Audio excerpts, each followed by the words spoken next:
Okay, welcome back. This lecture talks about repetition, so we're going to basically talk about loops. There are different ways to do repetition, but we're going to focus on loops during the camp.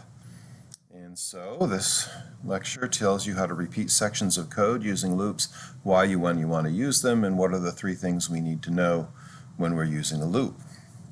If you remember, I keep talking about 5 parts to computation. This lecture talks about the 4th part, which is how we can repeat sections of code. There's 2 basic forms of loops. There's the for loop and the while loop. We'll cover both of them here, and then we'll do practice with those during the camp today and tomorrow.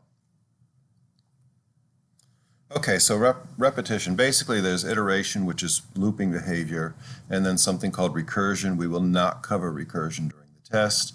It allows you to perform the same piece of code over and over again.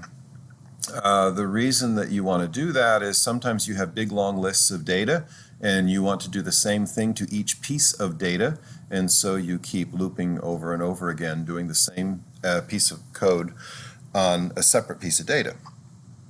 Another reason why you might want to repeat code, sometimes you have to do things over and over until you get a certain condition to be met, and you're not sure when that condition will be met. You just know that you have to keep doing the same activity over and over and over and again until you're done. And the first form of that loop, when you're doing the same thing on different pieces of data, we tend to use something called a for loop. And for the second, we tend to use a while loop. While you still need to keep going, keep going. Just like with selection, with the if then else, I said there were 3 things that were needed. There's 3 things needed for looping too. And again, I present this because different programming languages format their loops differently, but they all have to have these 3 things. So if you know how to look for the 3 things, it helps you when you're moving from programming language to programming language.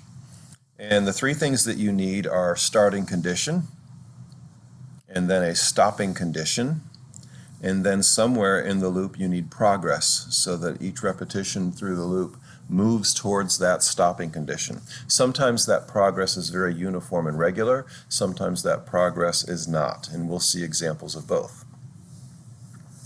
In a for loop, generally, the format looks like this: for, and then inside parentheses you have a starting condition, semicolon, stopping condition, semicolon, progress, and then whatever pieces of code you need repeated go in the loop body.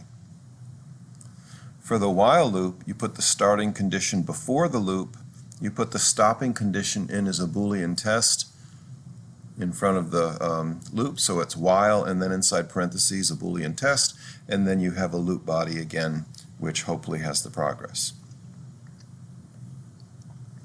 For example, if we were doing in Java where we wanted to calculate the sum of the first n integers, so by this I mean the first n integers would be 1, 2, 3, 4, 5, 6, and if you wanted to sum those up, you're saying 1 plus 2 plus 3 plus 4 plus 5 plus 6.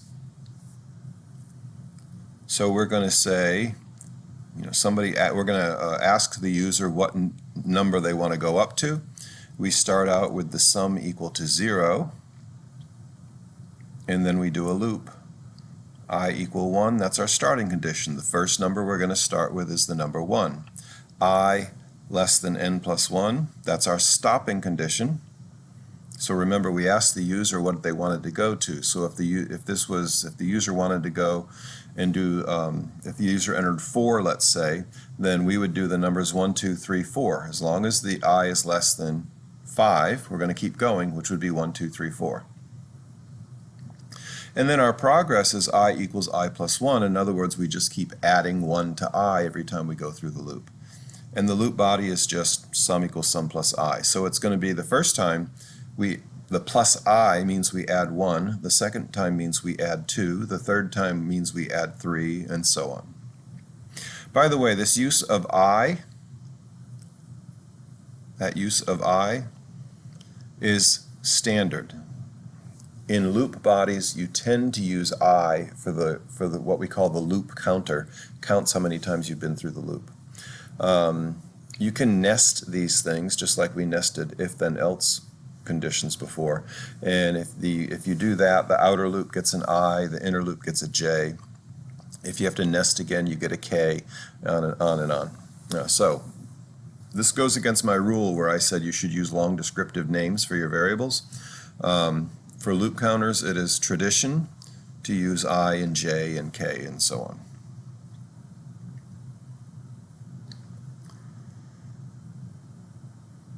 All right, so there's our starting condition I equal 1, stopping condition, this part here, I is less than n plus 1,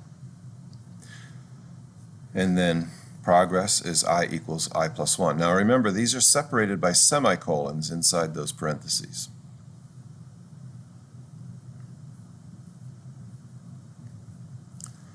And then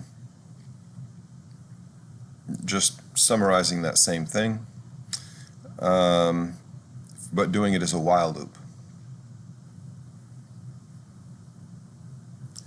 If we did this as a while loop instead of a for loop, remember a while loop, you set the starting condition outside prior to the loop. So here I equals 1 is done prior to going into the loop, and then you use the keyword while.